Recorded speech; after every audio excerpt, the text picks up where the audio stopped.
like a box of chocolates. Tu as confiance en moi? The Pop The Pop and Love Chronicles. And I love you. The Pop and Love Chronicles. Pop, And Love. quand la pop culture rencontre Le développement personnel et relationnel. Non mais oh! Comment tu parles de ton père? Jetez-moi ici. Moi c'est Julien Et moi c'est Eugénie. Jack, je vole! Pas de bras, pas de chocolat. The Pop and Love. Chronicles. De retour sur The Pop and Love Chronicles et aujourd'hui dans cet épisode numéro 1, parce que vous avez sûrement écouté, je vous le souhaite, l'épisode 00 de présentation qui a duré 1h10 à peu près. On verra à la coupe ce que ça donnait. Mais aujourd'hui on a envie de vous parler de La Belle et la Bête. Dans La Belle et la Bête, et le thème ça serait autour de la nature violente de l'homme et de la bête à l'intérieur de l'homme. L'homme, le masculin. Mais après en même temps il y a une bête aussi chez le féminin. Oui. Déjà. Oui. La polarité masculine agressive, on va dire. Parce que les hommes et les femmes ont chacun et chacune le yin et le yang. Et en fait, dans l'immaturité, il peut y avoir effectivement cette bête. Mais dans l'énergie dominante du masculin, il y a plus, j'imagine, une bête que chez le féminin. Mais ça, c'est très intéressant. Comment tu pourrais développer, toi, déjà là-dessus ? On en parlait à midi. Peut-être on va résumer l'histoire de La Belle et la Bête. Résume l'histoire de La Belle et la Bête, et après on fait ça. Et Pop and Love Chronicles, notre version pop, elle sort de Disney, hein. Attention. Hein. C'est pas La Belle et la Bête de Jean Cocteau. C'est La Belle et la Bête qu'on a regardé sur notre canapé un dimanche après-midi, il y a peut-être un mois, pour la première fois, pour Julien. C'est vrai, hein. Alors que je suis dans les films d'animation, j'étais dans les films d'animation, et que La Belle et la Bête, j'avais jamais vu. Alors, Voilà, ma mea fille culpa. était outrée. Elle était outrée, Violette, mais j'ai rattrapé ça, et on en fait même un épisode de podcast. Voilà, donc c'est dire si ça t'a marqué. Exactement. Une fois suffit. La Belle et la Bête, c'est l'histoire de nos deux protagonistes. Le premier auquel on a introduit, c'est le prince Philippe. Le prince Philippe qui vit dans son château, dans l'opulence, qui a tout ce qu'il désire, qui un jour est visité par une vieille femme qui lui demande de l'héberger pour la nuit. Cette vieille femme est très laide et en compensation pour l'hébergement, elle lui offre une rose. Et il se sent très insulté par la proposition. Il est dégoûté par l'apparence de la vieille dame. Évidemment, il la balance à la porte. Sauf que la vieille dame n'est pas une vieille dame. C'est une créature enchanteresse qui se découvre devant lui et qui lui jette un sort. Et pour le punir de son arrogance, de son manque de cœur, de la violence avec laquelle elle s'est fait traiter, elle le transforme en monstre, lui ainsi que tous les habitants de son château. Et on le voit dans le dessin animé, tout son entourage se transforme, les murs qui étaient surmontés de sculptures en forme d'ange deviennent des gargouilles, la forêt elle-même ne reçoit plus le soleil. Enfin bon, c'est vraiment un sort qui se déploie, c'est intéressant ça je crois aussi. Pas seulement sur le protagoniste mais sur tout son entourage.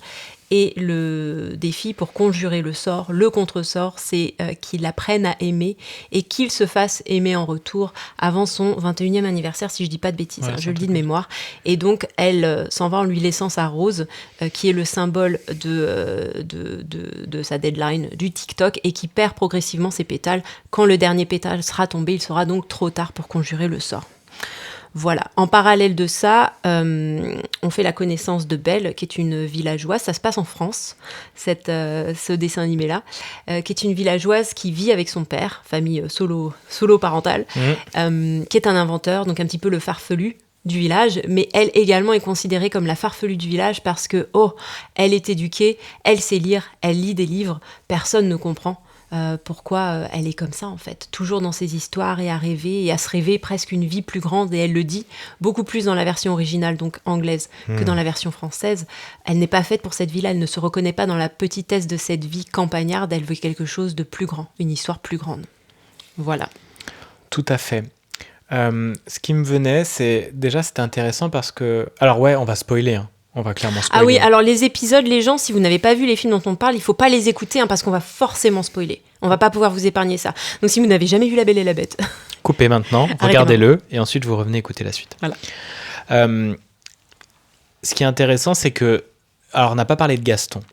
Mais on va en parler. Parce que Gaston fait partie aussi du... Alors, il y a 3 figures masculines, là, principales.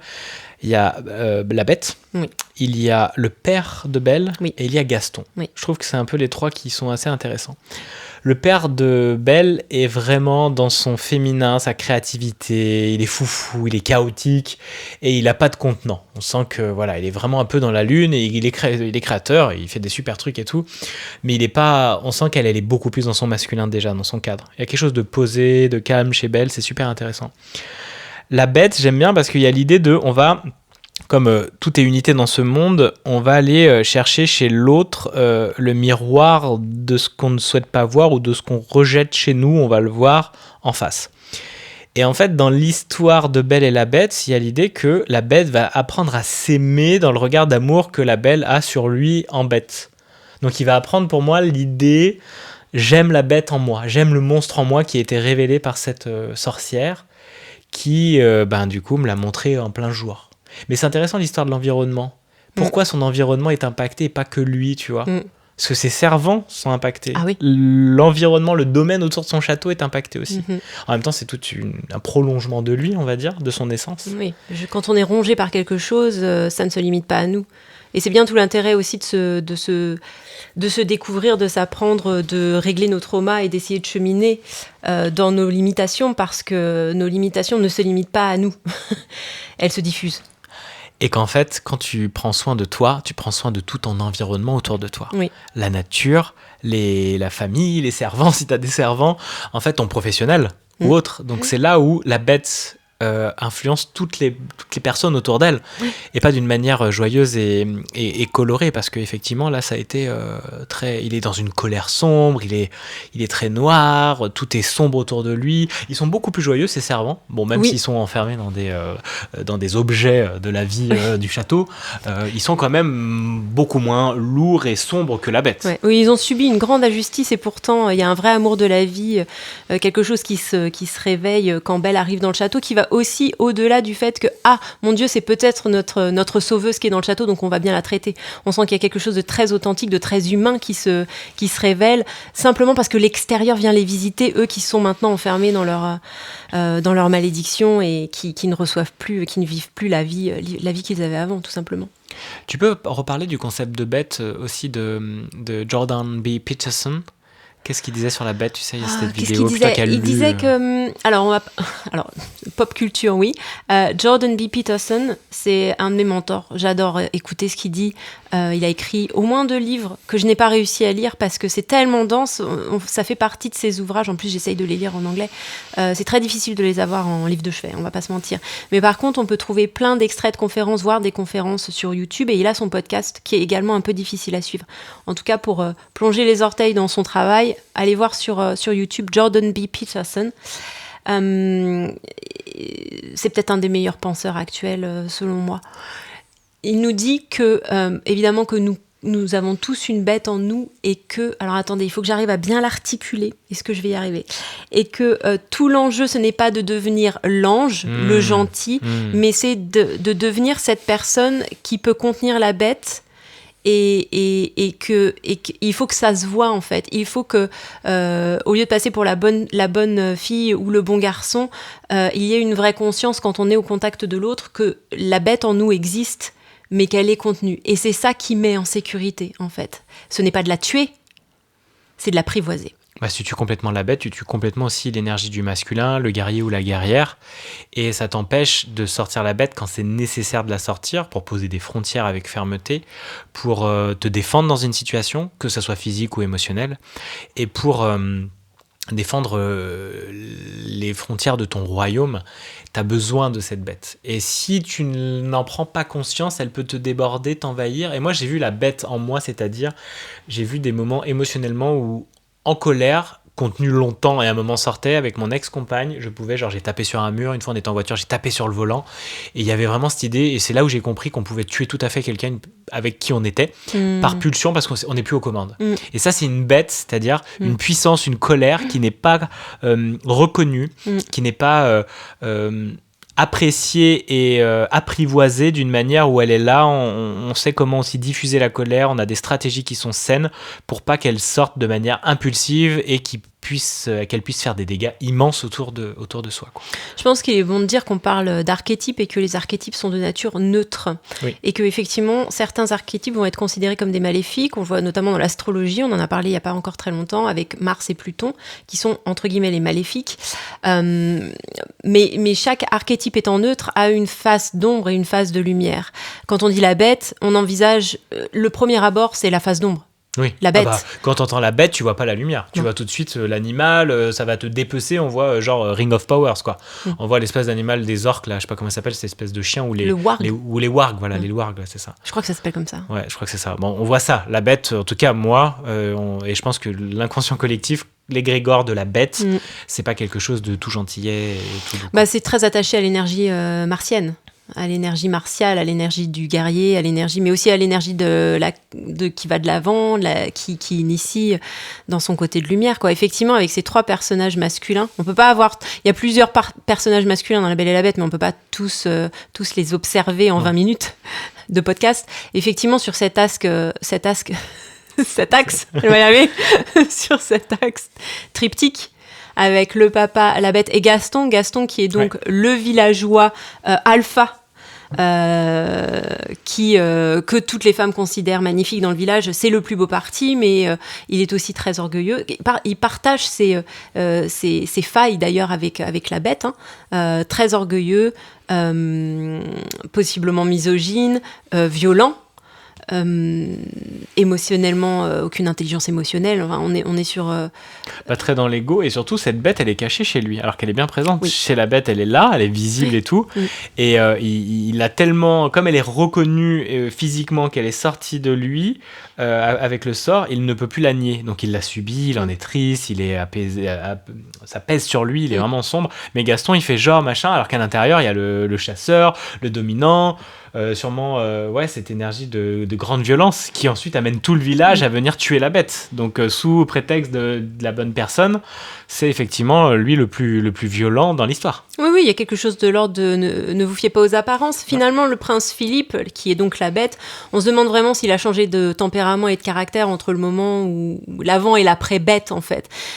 Finalement, la seule différence, c'est l'extérieur, l'apparence physique, qui fait que tout le monde est épouvanté en le voyant une fois qu'il est transformé en bête, mais émotionnellement, c'est la même personne. C'est vrai. Il est tout aussi agressif, tout aussi méprisant, tout aussi repoussant, en fait. Sauf avec l'arrivée de Belle et la relation, il s'apaise, et là il va utiliser la bête justement, enfin cette puissance, ce pouvoir face à Gaston, parce qu'elle est au service aussi ça dans le couple, qu'une femme se sente aussi, ou en tout cas la dynamique masculin-féminin. On parle nous d'un couple hétérosexuel en dominante parce que c'est ce qu'on connaît, mais après adapté par rapport à vous si vous écoutez en tant que couple hétérosexuel, homosexuel ou autre.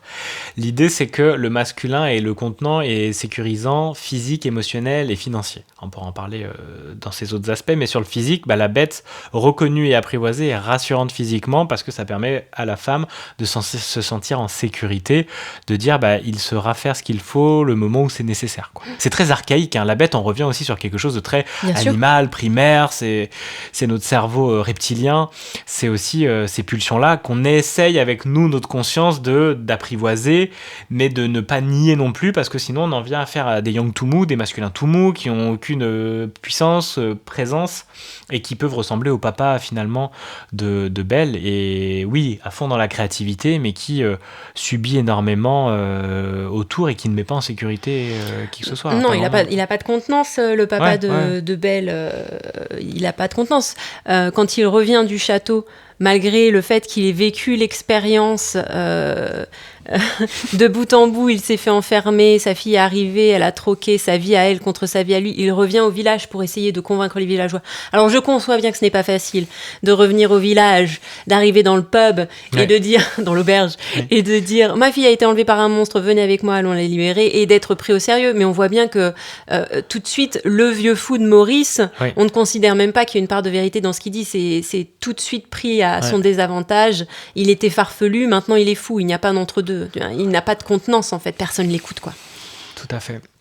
Par rapport au masculin violent, dans ton histoire, est-ce que tu as envie de partager, Eugénie, des moments où physiquement tu as senti une bête en face qui te mettait en insécurité et ta propre bête qui te mettait en insécurité? Bah oui, moi, ça me fait très peur d'être la violente et d'être la méchante. C'est une déclinaison qui me pétrifie. Je ne veux absolument pas incarner ça. Peut-être qu'il y a d'autres traits péjoratifs que je ne veux pas incarner, mais la violence, c'est un trait qui ça me tétanise d'envisager que je sois la violente. Et par contre, effectivement, ça s'est joué dans ma vie. Je me suis sentie sécurisée dans mes relations précédentes, notamment la dernière. Et finalement, c'est à force d'être poussée dans mes retranchements et d'avoir mes limites franchies que ma colère, qui est peut-être mon trait de caractère le plus inflammé, s'est réveillée. Et s'est réveillée dans une proportion où, je vous rassure tout de suite, personne n'a été blessé, mais s'est réveillée dans une proportion où je ne me sentais plus nécessairement aux commandes, ou vaguement, mais vaguement. C'est-à-dire qu'il fallait, à partir du moment où cette colère a été lâchée, comme un animal qui est enchaîné et qui se débat pendant des années et qui enfin retrouve sa liberté, il va s'élancer d'un coup d'un seul. Il y a quelque chose qui s'est élancé de moi et qui s'est manifesté au-delà de mon contrôle, en fait. Et ça fait peur. C'est ça. Mais ça fait peur à tout le monde. Bah oui. C'est-à-dire que la personne qui était en face de moi et qui l'a subi, qui était la personne qui me maltraitait à l'époque, on va dire, s'est trouvée pétrifiée tout autant que moi. Autant moi, j'ai été désactivée parce que quelque chose de plus reptilien, de plus primaire a pris le dessus, autant lui était désactivé parce que ça répondait à son primaire aussi, qui lui a dit on va faire un petit freeze là, on va faire un petit freeze, sinon tu vas mourir en fait. C'est exactement ça dans la théorie polyvagale, c'est quand tu es justement une menace trop grande pour toi. En gros, tu te frises, tu économises toute ton énergie, voire tu es déjà en train de préparer l'endorphine pour la mort qui arrive, tu vois. Genre, la souris qui est dans les pattes du chat, ça y est, quoi. Et c'est vraiment cette idée, je peux plus rien faire, ça me dépasse.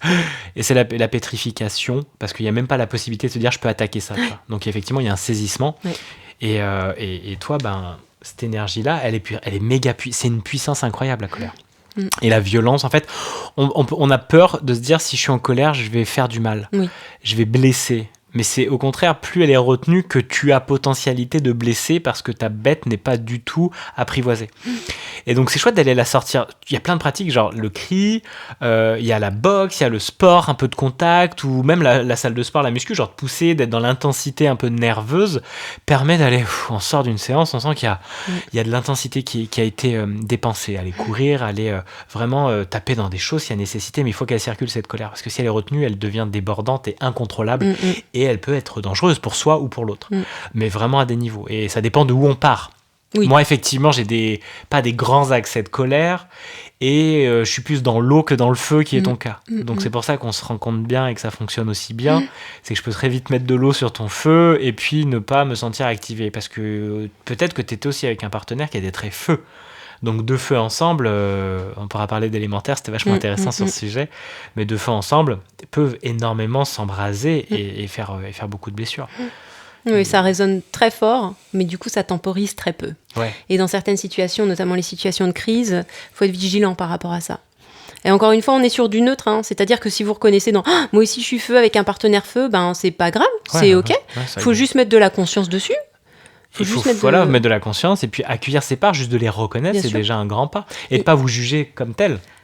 C'est tout le propos. On revient au terme de les archétypes sont des neutres. Ne sont ni bénéfiques ni maléfiques. Et reconnaître que t'es colérique, t'es hystérique, on en a beaucoup entendu des discours comme ça, nous les femmes notamment. Bah oui, vous êtes les nazis de service, la Stasi, il y a plein de petits surnoms qu'on peut donner et que moi j'ai pu donner aussi, je sais plus ce que je disais, si j'ai appelé ça, je disais Mimi Facho, c'était le pseudo que je donnais à mon ex-compagne dans ce côté, genre on en rigolait, mais il y avait un côté en tant qu'homme souvent enfantin aussi, avec cet enfant à barbe qu'on peut incarner, de c'est forcément une femme qui demande et qui pose ses limites ou qui demande au masculin de se positionner, d'être cadrant, d'être soutenant, et ça crée effectivement genre oh là là, c'est le contrôle, c'est les nazis, c'est les fachos, c'est vraiment ce côté on repousse, alors que c'est une demande de sécurise-moi, prends soin de mon féminin, j'ai tout à contrôler, j'ai besoin de ta présence, j'ai besoin de ton contenant, j'ai plus envie d'avoir un enfant à la maison, ça tue tout.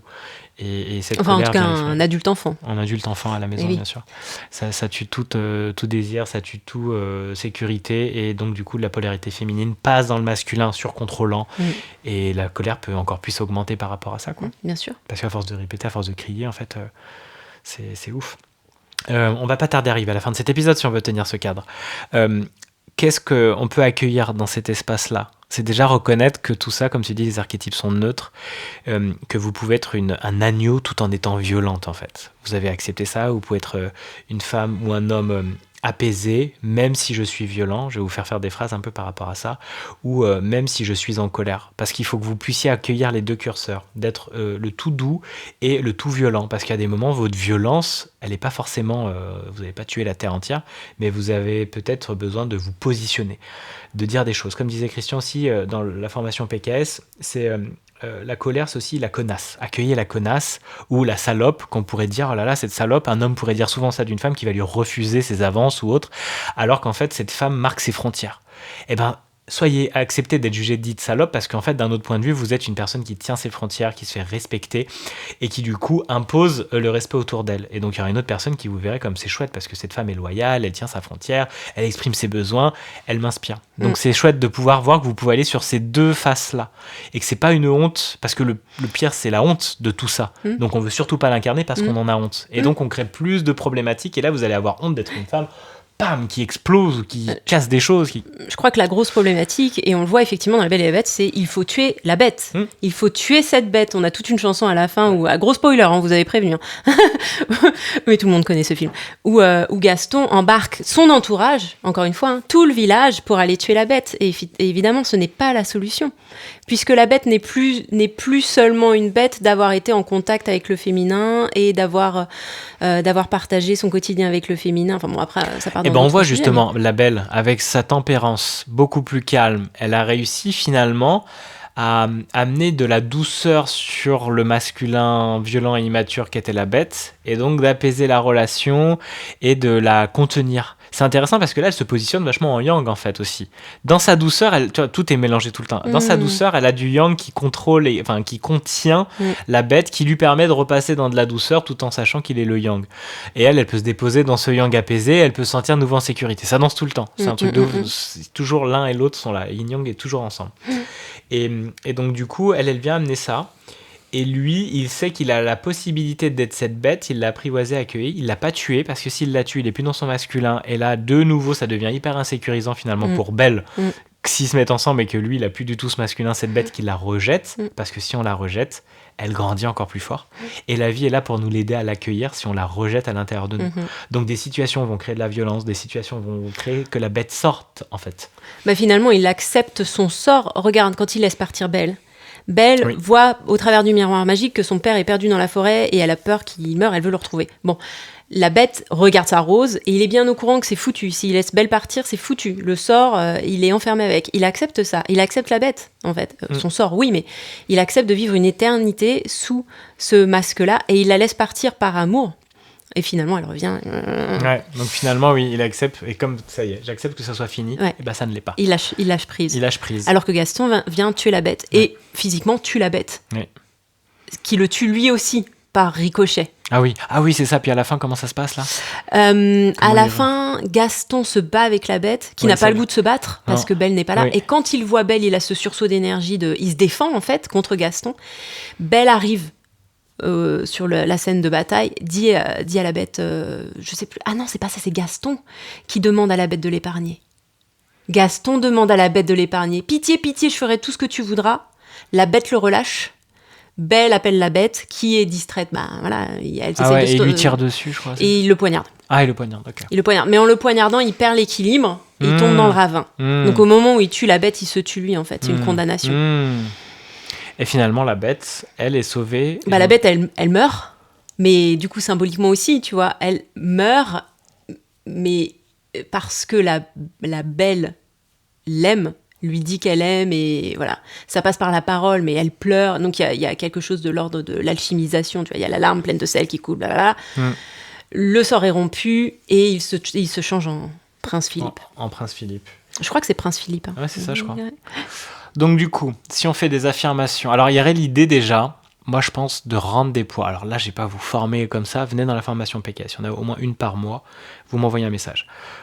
L'idée, ça serait de rendre déjà les poids de violence transmises porter, parce que je pense que la plupart des violences aussi qu'on peut avoir ne viennent pas de vous, mais de la lignée derrière. Donc là, ça concerne la bête et Gaston ? Moi, je dirais autour de... Gaston, en même temps, il n'a pas très envie d'aller rendre ça, tu vois... Donc la bête. Donc ça serait plutôt la bête, parce qu'il faut aussi avoir envie d'être dans un processus de conscience de la chose, ce qui est exactement le cas de Prince Philippe. Il a bien vu que c'était une bête, et il l'a subi. Gaston, il l'a renie. Donc admettons, on a l'expérience de l'enchanteresse qui dit « Oh, héberge-moi ». Prince Philippe dit « Non, l'enchanteresse pourrait soit lui jeter un sort, soit lui dire « Viens ». Viens, fais des affirmations. Fais des affirmations. Non, mais ça serait dans l'idée de pourquoi aussi il a cette colère, pourquoi il a ce rejet et tout, parce qu'il a des choses qui portent, en fait, qui sont sûrement pas à lui non plus, qui viennent de s'aligner. L'histoire du château, de son père et tout, il doit y avoir des sacrées histoires aussi de violences portées, qui ont été nécessaires à un moment, effectivement, de défendre des territoires, d'aller à la guerre et tout, mais qu'aujourd'hui, dans la réalité dans laquelle il était, et puis par exemple, nous, je parle aussi pour vous, si vous voulez l'accueillir, c'est d'aller peut-être... il y a un exercice qui marche bien, ça serait déjà d'écrire, vous pouvez écrire une lettre à la violence ou à la colère. Vous pouvez écrire, voilà, chère colère, chère violence, si vous en avez, si vous le ressentez. Et vous voyez ce qui vient. Ça, vous pouvez écrire des lettres surtout, mais faire une écriture de lettres autour de la violence et de la colère, c'est super chouette. Et puis d'aller voir si déjà dans votre histoire, papa, maman ou grands-parents ou arrière-grands-parents, si vous avez des connaissances, d'aller rendre en fait des poids de violence, de colère. Si vous avez subi, voilà, peut-être des parents qui ont été violents avec vous ou avec la maman ou compagnie, d'aller rendre ces violences, ces immaturités, ces irresponsabilités que ces personnes, avec ce qu'elles avaient à cette époque, n'ont pas pu aller voir ou être accompagnées pour et aller rendre ce qui en fait les débordait, parce que ça vient toujours sous la colère, il y a de la tristesse et en fait toujours c'est des blessures et on se fait une armure, on se protège et du coup on devient très agressif et il y a des degrés par rapport à ça. Donc l'idée ça serait d'aller rendre des poids. Alors j'aime bien cet exercice, si vous mettez assis, toujours les pieds au niveau du sol, les mains en position d'ouverture. Mais quand c'est du poids, ce que vous faites, vous fermez les yeux, vous prenez un poids, vous imaginez la personne à qui vous voulez la rendre en face de vous, assise, et ça peut être une personne que vous voyez très bien, ou alors un concept, c'est-à-dire papa, maman et toute la lignée des hommes derrière vous, papa, maman et toute la lignée des femmes derrière toi. Moi, si vous voulez prendre large, après en constellation familiale, on peut aller beaucoup plus loin et tout, je vous invite à vous faire accompagner là-dessus. Mais dans l'idée, ça serait papa, maman et toute la lignée des hommes et des femmes derrière toi.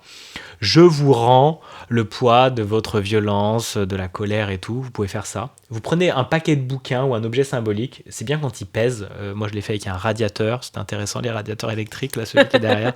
Des bouquins, on me l'a fait avec une lampe aussi en séance. Et vous êtes là, je porte papa, maman et toute la lignée des hommes et des femmes derrière vous. Je porte un poids beaucoup trop lourd depuis beaucoup trop longtemps.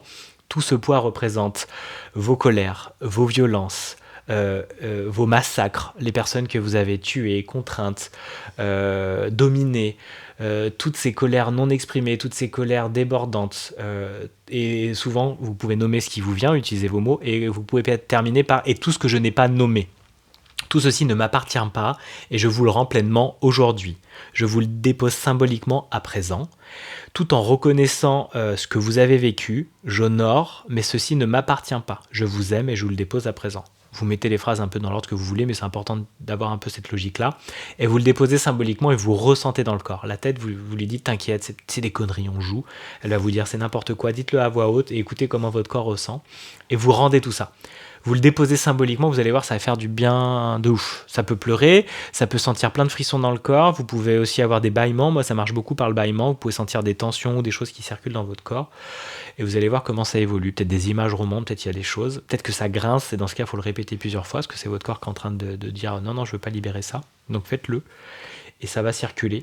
Mais il y a vraiment l'idée, je pense, une grande part ne nous appartient pas parce qu'on n'a pas été dans cette vie de violence, à moins que vous veniez effectivement d'enfants battus, de trucs et tout. Donc là, c'est dans le présent. Mais beaucoup de personnes, ça va venir déjà de nos ancêtres. Donc d'aller voir ça et d'accueillir, en fait, je suis un merveilleux cadeau de la vie, même si je suis violente et en colère. Ça serait le genre de phrase à faire, d'accueillir les polarités et d'accepter, je suis une femme violente et colérique et c'est bon. Vous avez le droit de l'être en fait, de l'accepter pleinement. Ça va vous faire chier, mais non, je suis pas ça, bah si, accueille-le, tu vas voir. Donc ça, c'est super cool. Et puis, je suis un agneau, je suis une femme calme, gentille, puissante, ou je suis un homme apaisé, bienveillant et respectueux, même si je suis une bête et un animal violent et en colère. Et vous pouvez accueillir ces polarités-là. Donc ça pourrait fonctionner vachement bien. Vous nous direz.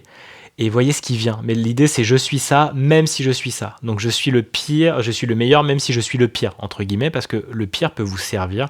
Comme le dit souvent Franck Lobvet, vous arrive quelque chose à vos gamins ou quelqu'un s'en prend à vos gamins, bah, vous êtes content que la bête soit là pour sortir, pour repousser cette personne, vous défendre ou quoi que ce soit. Ou alors juste de marquer des frontières. Hein. Ça peut être juste une parole forte et prononcée et marquée, un cri ou autre, qui vient vous sauver. Et ça, c'est aussi être peut-être violent pour vous, mais vous l'interdisez. Parce qu'il y a des schémas limitants qui viennent vous bloquer. Voilà ce que j'aurais envie de dire déjà pour ouvrir les portes. Et évidemment, c'est plus pratique de venir en accompagnement pour être coaché là-dessus parce qu'il y a besoin d'avoir un ping-pong verbal, d'échanger, d'aller faire des visualisations, d'aller rendre des poids. Moi, c'est là où je vous guide. Ou si vous utilisez ces affirmations, cet outil, c'est la formation PKS. Comment ça résonne pour toi, ma chérie, ça ? Bien. Je te regardais en me disant j'aurais bien voulu répéter les phrases, mais je réécouterai cet épisode et je répéterai ces phrases parce que effectivement à l'époque où moi ma violence s'est exprimée pour me libérer, j'étais horrifiée et j'étais horrifiée longtemps et je pense qu'on était sur un terrain où je me suis fait culpabiliser, on m'a culpabilisé. On m'a mis dans un... On peut pas te culpabiliser, c'est toi qui vas culpabiliser. On peut te faire culpabiliser, mais si c'est toi, c'est ok, en fait, la personne n'aura pas prise. On va vraiment générer ça. Oui, mais ça vient résonner. Donc toi, ça t'a fait... Parce que ta sûr. Culpabilité, elle était là, parce que horrifiée d'avoir été cette personne. Parce que la bête, c'est le grand maléfique. Alors voilà. Il faut redonner à la bête son statut de neutralité, qui peut travailler pour la lumière et pour l'ombre. Exactement. C'est un spectre, c'est une échelle avec un curseur qui navigue. C'est exactement ça. Voilà. Et effectivement, d'accueillir, en fait, c'est surtout moi de mon point de vue, mais heureusement que tu l'as exprimé, ses frontières, ses limites, parce qu'aujourd'hui, moi, je vois cette colère comme quelque chose de super sain pour moi, même si par moments, ça peut être impressionnant, mais je commence vachement à m'habituer à la puissance des femmes et exprimer justement dans leur colère, parce que c'est tellement une énergie de feu qui aussi marque... un positionnement, c'est rassurant, c'est sécurisant en fait, d'avoir quelqu'un qui marque avec fermeté ses frontières. Oui, je pense effectivement qu'aussi voir sa colère comme un indicateur. La colère vient dire quelque chose, ce n'est pas quelque chose qui nous dépasse en tant que tel, ce n'est pas quelque chose qui vient dire quelque chose sur nous, c'est quelque chose qui vient dire quelque chose sur la situation. On est co-créateur. Donc si la colère sort, ce n'est pas anodin. Et je pense qu'on a tendance effectivement, d'un côté comme de l'autre, à se dire « la personne qui a crié le plus fort, c'est la personne qui a tort ». On n'est pas en train d'excuser le comportement, mais par contre on est en train de dire attention, c'est juste un petit drapeau, un petit red flag ou un orange flag qui vient nous dire il se passe quelque chose dans la relation ou dans la situation. Qu'on a bien poussé déjà, parce que tu vois, il y a l'idée de donc la colère, c'est vraiment l'expression de vos frontières. Donc ça, c'est vraiment en lien avec, il y a un dépassement de limite, il y a un royaume qui est envahi. Mais elle sort aussi parce qu'il n'y avait pas eu d'expression dans la douceur, dans le calme avant, mais d'une fermeté, mais genre on n'a pas besoin de s'énerver ou d'être en colère. C'est que déjà, on a laissé des personnes rentrer sans exprimer ce qui était pas beau, ce qui était pas ok. Voilà, c'est proportionnel à toutes les fois où on aurait dû réagir, mais on n'a pas pu, pas voulu, c'est proportionnel. On n'a pas osé. Si ça sort d'un coup d'un seul très violemment, il y a quand même quelques chances qu'il y ait eu plusieurs épisodes qui soient passés un peu sous le tapis avant ça, ne serait-ce également que dans des relations précédentes. Ça, faut le garder en conscience aussi quand on se met dans une nouvelle relation, c'est que bien sûr qu'on guérit et que si on a la volonté, on peut cheminer dans ces limitations-là et améliorer et comprendre mieux, et voilà. Mais ça se fait pas du jour au lendemain. Donc si vous remettez dans une relation et que vous avez l'impression que oh mon Dieu, le monstre est toujours là et il sort, oui, mais il a été complètement inflammé par la relation précédente, voire les relations précédentes. C'est un travail qu'il va falloir faire ensemble et donc en communication avec son partenaire actuel. Donc autant le dire tout de suite. Moi, je t'ai dit assez rapidement que j'étais colérique et que ma précédente relation, voire mes 2 précédentes relations m'avaient vraiment abîmée. Donc on est au courant de ça. Et effectivement, quand je me mets en colère, mais alors encore une fois, je ne me mets pas en colère au niveau où je me mettais en colère avec mes ex, il y a quand même quelque chose qui s'est apaisé, mais néanmoins ça ressort quand même dans une certaine proportion. On sait ce que ça veut dire. On sait ce que ça veut dire. Tu ne le prends pas nécessairement personnellement. Moi, je ne me martyrise pas en mode je ne vais jamais m'en sortir. Ben non, je ne suis pas magicienne. Donc sur le moment, l'émotion la plus forte, c'est la colère. Ensuite, je suis traversée par tout un tas d'émotions désagréables. Ouais. On en parle, on résout le déclencheur de la colère, qui souvent, c'est une petite pétouille, on va pas se mentir. C'est le contraste aussi qui fait qu'on s'en veut beaucoup, je pense. Parce qu'une petite pétouille va nous déclencher l'éruption d'un volcan et on se dit « Oh là là, mais il y a un truc qui va pas chez moi ». Non, mais c'est parce que... Non, c'est pas le déclencheur. C'est juste le processus qui a été tellement... Les frontières ont été tellement violées, non respectées, dépouillées. Et c'est notre responsabilité aussi de les tenir. Effectivement, et là, tu es en hyper-vigilance, donc ça veut dire Voilà. que tout de suite, je viens mettre un pied, Voilà. et ben la colère s'exprime, mais en même temps, c'est chouette, parce que très vite, c'est clair. Et au fur et à mesure que tu vas voir que je les entends et que j'ajuste mon comportement, il y aura moins en moins besoin de crier fort pour l'exprimer, et que ça sera réservé à des espaces où ça n'a vraiment jamais été entendu.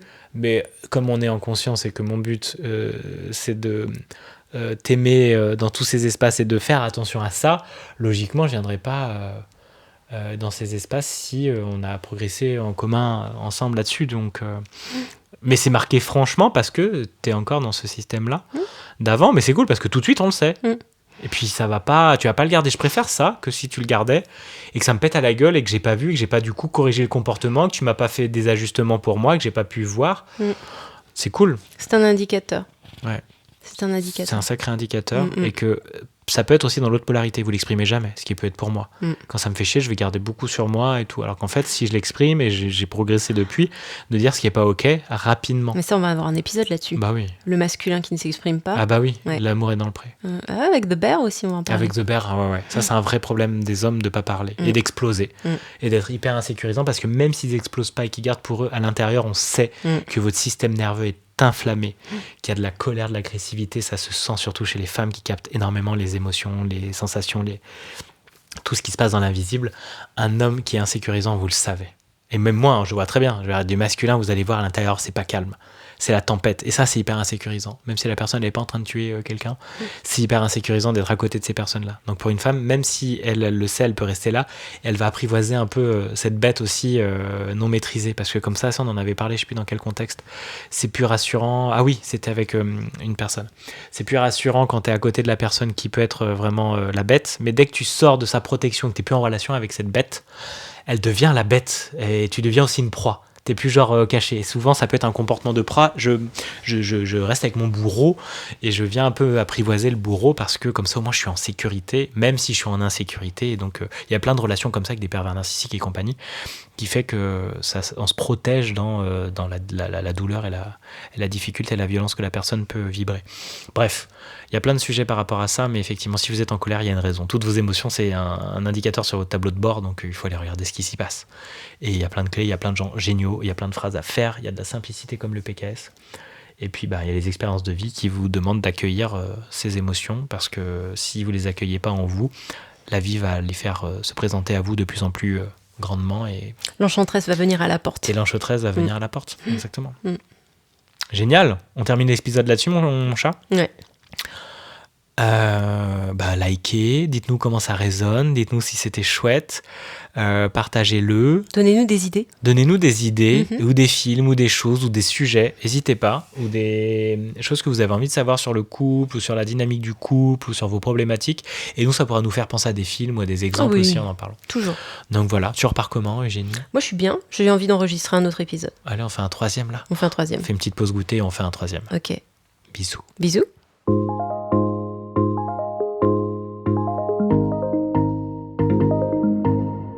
Ma petite Amélie, vous n'avez pas des os en verre. Vous pouvez vous cogner à la vie. Si vous laissez passer cette chance, alors avec le temps, c'est votre cœur qui va devenir aussi sec et cassant que mon squelette. Alors, allez-y, nom d'un chien.